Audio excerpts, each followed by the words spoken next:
Welcome to Daily English Talk. Hello, my dear friends. I'm so happy to see you today. In this lesson, we'll learn English through a heartwarming story, Anna's Daily Routine. You'll hear slow and clear English spoken with feeling and calm rhythm. You can listen, repeat, and remember the words easily.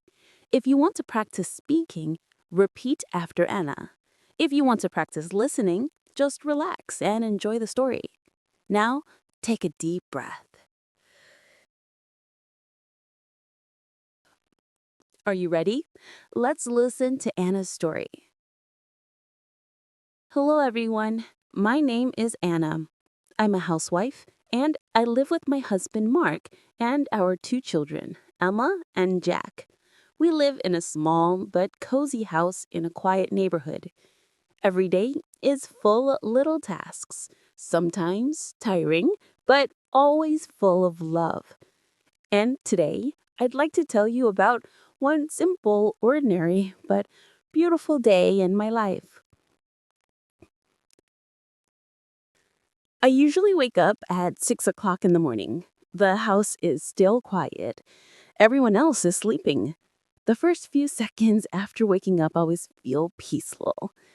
I stretch my arms, sit up slowly, and take a deep breath. The air is cool and fresh. It smells like a new beginning. That's one of my favorite moments of the day. I walk softly to the kitchen, careful not to wake anyone. The floor feels a little cold under my feet, but I like it. It helps me wake up fully.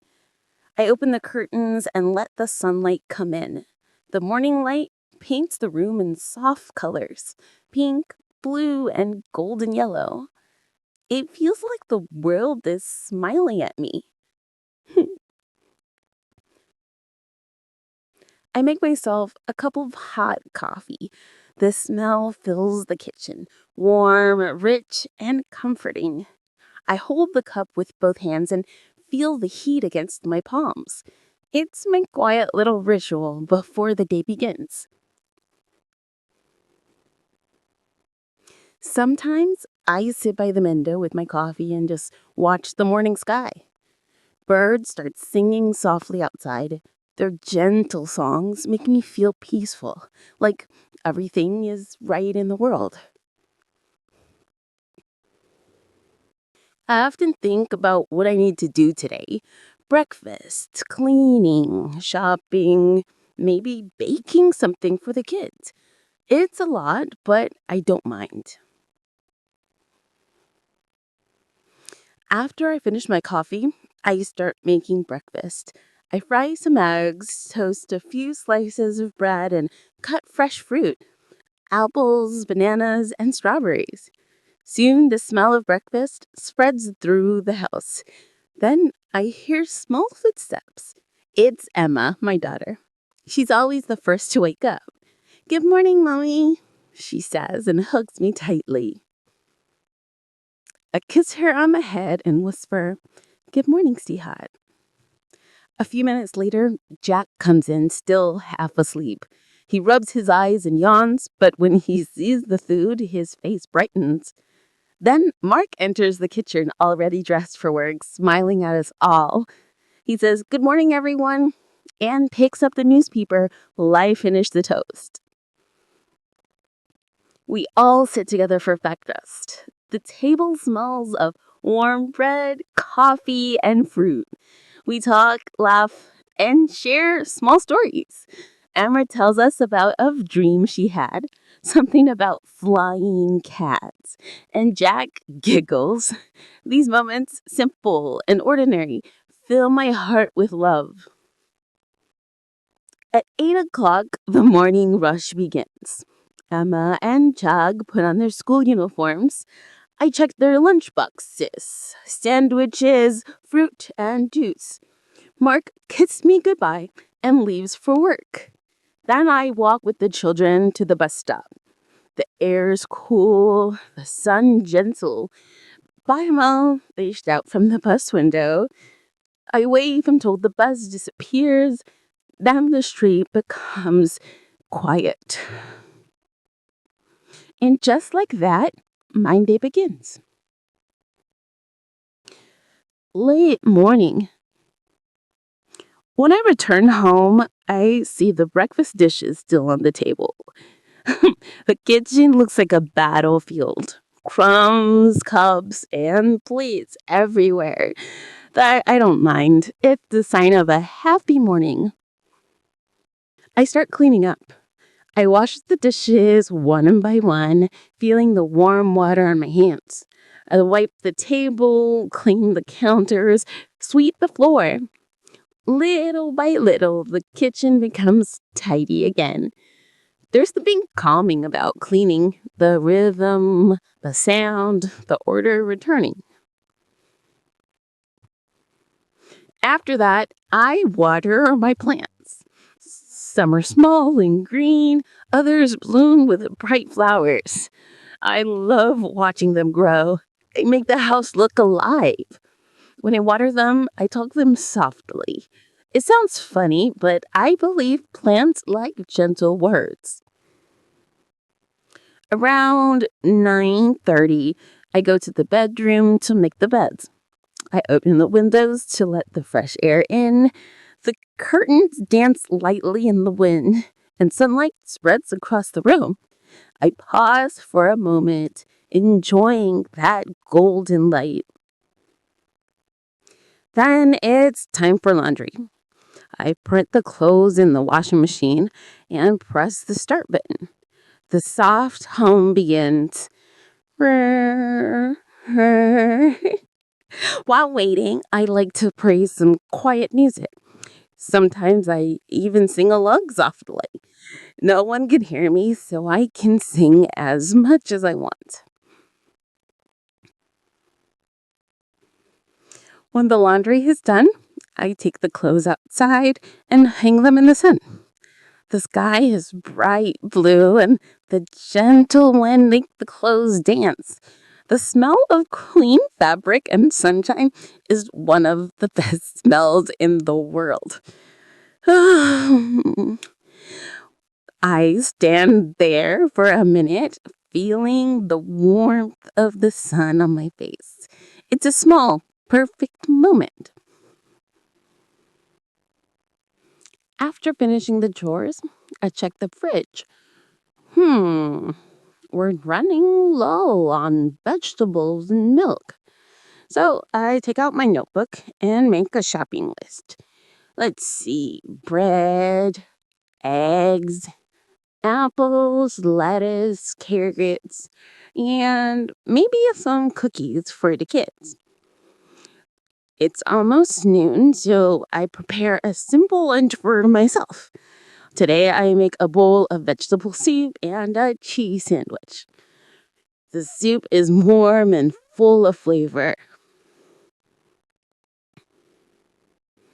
I sit at the table with my lunch and the small book. The house is silent except for the ticking clock. I like this quiet time. It's just me, my food, and my thoughts. When I finish eating, I wash the dishes, grab my shopping bag, and head outside. The sun is bright but soft, not too hot. I walk to the small supermarket near my home. Along the way, I meet some neighbors. Good afternoon, they say, with friendly smiles. I wave and smile back. The street smells of flowers, and I can hear birds chirping in the trees. It feels peaceful and safe. At the supermarket, I walk slowly through the aisles. I pick up fresh vegetables, fruit, bread, and milk. I always check the eggs carefully. I've learned that lesson the hard way. Once I bought a dozen eggs and three were broken before I got home. Counter, the cashier smiles and says, "Have a nice day." I smile back and say, "Thanks. You too." It's a small exchange, but it makes me feel good.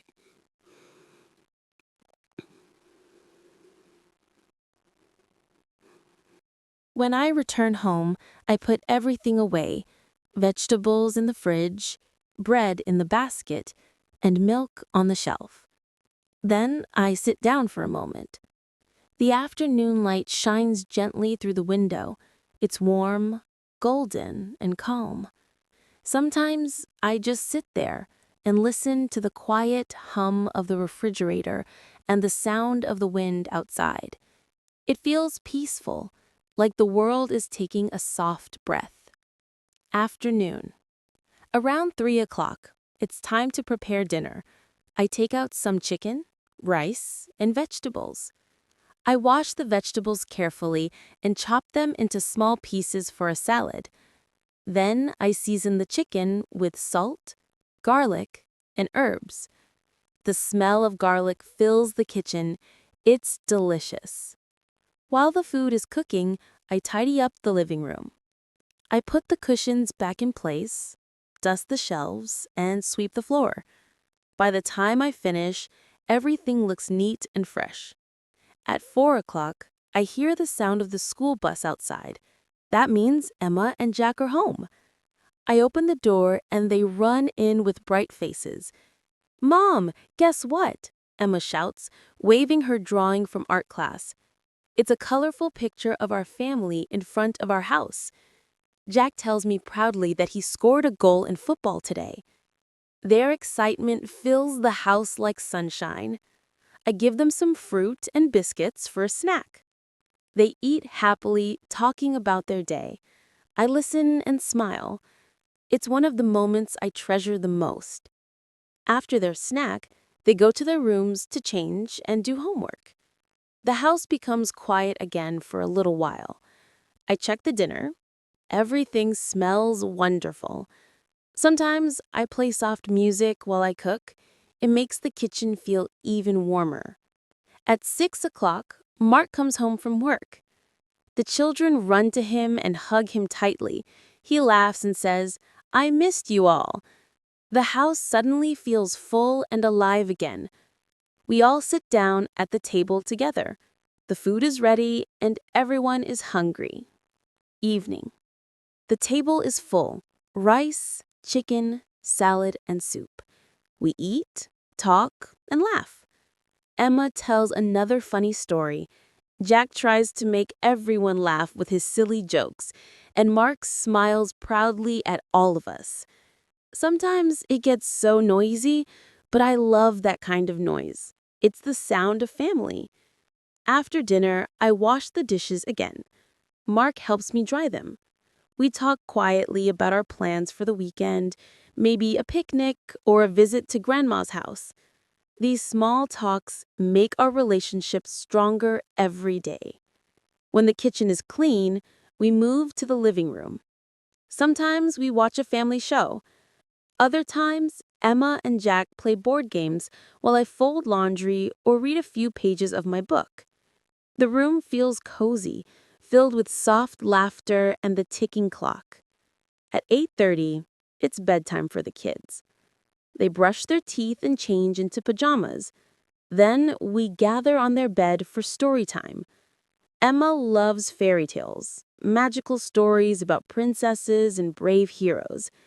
Jack prefers adventures, dragons, treasure hunts, and pirates. I read slowly and clearly so they can understand every word. They listen carefully, eyes wide with wonder. When the story ends, I kiss them both goodnight. "Good night, Mommy," they whisper. "Good night, my loves," I whisper back. I turn off the light and close the door gently. Night. Now the house is quiet again. I go to the kitchen and make myself a cup of tea. I sit on the sofa, sip my tea slowly, and let my thoughts wander. Sometimes I call my mother and tell her about the children. She always asks, "Are they doing well in school?" And I always say, "Yes, Mom, they're doing great." Before bed, I write a small to-do list for tomorrow. Buy fruit, clean the windows, maybe bake cookies for the kids. I like writing lists. It helps me stay calm and organized. Then I brush my teeth, change into pajamas, and lie down in bed. The room is dark and peaceful. Mark is already asleep beside me. I feel tired, but it's the good kind of tired, the one that comes after a full, meaningful day. I think about the little moments: Emma's laughter, Jack's stories, Mark's smile, the sound of birds in the morning. These are small things, but together they make life beautiful.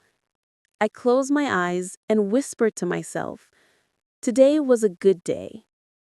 That was Anna's daily routine, a simple, peaceful day filled with love and gratitude. Through Anna's story, you've learned many useful English words and sentences for daily life. Remember, listen, repeat, and speak aloud every day. The more you practice, the more confident you'll become. Thank you for learning with us today on Daily English Talk. If you enjoyed this lesson, don't forget to like, share, and subscribe. We'll bring you more slow and clear English stories to help you learn naturally and happily every day. See you next time, my friends. Bye for now.